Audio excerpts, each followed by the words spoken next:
Hi, welcome back.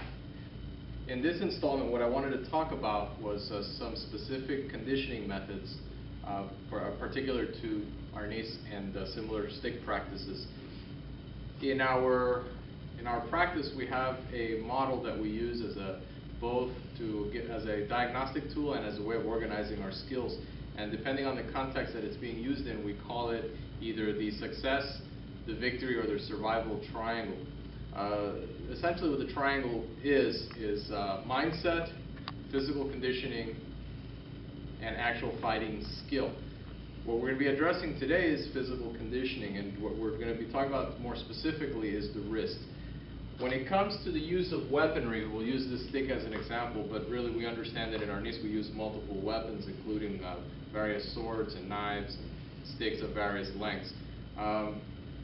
The main contact point between my weapon and my body, or rather the real important contact point, is my hand. This is very similar to your tires on your car being the only contact point on the road. This is where my body and my weapon interact.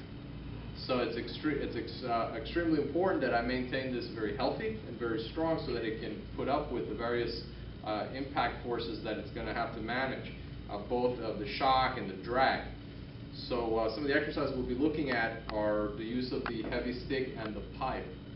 Now most people will immediately think of heavy implements as something that we're going to swing to increase the strength. However, this pipe represents a weight that would be so radically dissimilar to this stick that it would register neurologically as a different skill set. As an overweight implement for simple swinging, I'll use a slightly thicker stick. This will represent maybe twice the weight of a regular stick. I'll use it very sparingly, and I'll use the effects, the lightning effect, or the light feeling that I get after swinging this, to actually swing this a little bit faster. What I really wanted to talk about, however, is the pipe. This is one of our staple exercise methodologies in our school here, and I use this quite a lot. Now, maximal strength protocols are not appropriate for the wrist, so we do it a little bit differently, and the wrist tends to recover fairly quickly, so our method is to do a small amount of work but do it quite frequently. The pipe is not super heavy. There's certainly heavier implements out there, but it's heavy enough where you can get a pretty decent wrist workout. Okay, so we'll look at a couple of the exercises that we use. A protocol that I really like is I'm going to superset two different exercises. I'm going to do one that isolates the wrist a little bit more, and then another one that integrates it a little bit more. We'll look at the first exercise, and this is part of a series. We'll just look at two of them. I take the pipe and I bring it up towards me this way. And after I've done maybe 12 to 15 repetitions, then I'll take it and I will swing the pipe in a thrusting motion. Now what you'll notice is that as I'm swinging this pipe, on the way up, it wants to continue traveling this way. I have to resist that.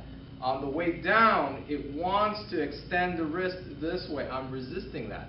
So I'm getting, not only am I working my wrist isometrically, but when I get that momentum wanting to pull me down, that's a very powerful eccentric contraction.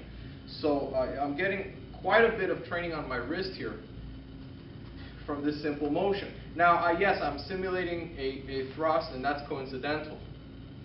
Okay, I don't necessarily want to replicate my fighting movements, all of them, with a super heavyweight implement like this pipe. It happens to work for this one, but it doesn't work on all of them. I'm not advocating taking a real heavy pipe and swinging it, because you will get injured over time, if not right away. Here's another option. We'll take the pipe, and by the way, if the pipe at the end is too heavy, you can reduce some of the felt weight by adjusting the height on the grip. So we're going to take the pipe and we're going to turn it this way, isolating the wrist. Then once we've done, I don't know, about 10 to 12 repetitions, and we're counting only one, so we'll count only the right side, for example. So we'll go 1, 2, that way. Then I'll take it and I'll do an abanico. Now, some people recognize the abanico as a primarily wrist motion. That's not the one we're doing. This is an integrated whole body motion where the shoulder is driving as well. So I'll take it and I'll go here. Now look at my shoulder and look at my hip. And I'll turn with it, right? The wrist is not moving much. In fact, you'll notice that as I go here, the momentum wants to carry over. I'm going to resist that. As I come here, the momentum wants to continue in that direction. I will resist that as well. Okay. When I'm done with these, and this is just 2 in a series of them that we have, and I'm only doing maybe 1 set for each, maybe 2 sets at the most. I don't want to over-fatigue my wrist and then run the risk of having an injury. Very frequently, I'll couple this with speed training. I'll take advantage of the effect, of that light feeling that I get, and then I might take my regular stick and work the back. A really good combination would be to use the pipe, small number of repetitions, and then do double stick drill up against the bat. And again, if what I'm trying to do is practice my swinging with a slightly overweight implement, I just use a heavier stick, something heavier than my usual stick, but not so heavy that it alters my form. Understanding that it's a different skill to swing a lighter implement than it is a much heavier implement. And there is a technique to swinging a heavy implement like this pipe or an axe handle, 2x4 or something like that. Anyway, I hope you guys found this informative. Thank you very much, and I'll see you all next time.